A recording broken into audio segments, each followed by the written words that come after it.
Aujourd'hui, je vais vous enseigner sur l'humilité. Beaucoup d'entre vous, vous avez rarement entendu parler de l'humilité. Certains même pensent connaître beaucoup de choses sur l'humilité. Et du coup, ça ne leur donne même pas envie d'écouter ce genre d'enseignement.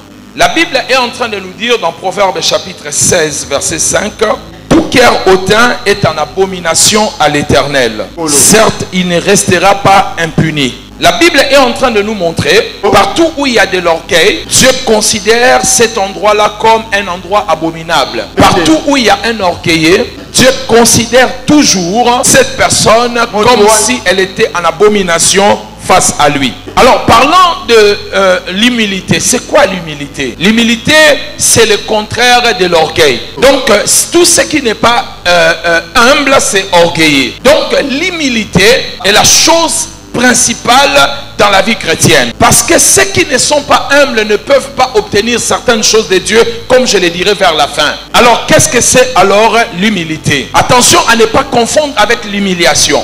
Je ne parle pas de l'humiliation, mais je parle de l'humilité. Alors, qu'est-ce que c'est l'humilité? L'humilité veut simplement dire la force contrôlée. Faites attention à toutes les personnes humbles. L'humilité n'est pas une faiblesse, mais l'humilité est une force qu'on contrôle. Ce sont des gens qui se connaissent et qui savent, si je commence à parler maintenant, personne ne pourra m'arrêter ici. Si je commence à agir, aucune personne ici dans cette église ne pourra me stopper. Mais à cause de l'humilité, je préfère me contrôler. L'humilité, c'est aussi la soumission. C'est accepter d'être sous quelqu'un ou sous un pouvoir, sous un contrôle. Alors que l'orgueil veut simplement dire le refus de se soumettre à Dieu et à sa volonté.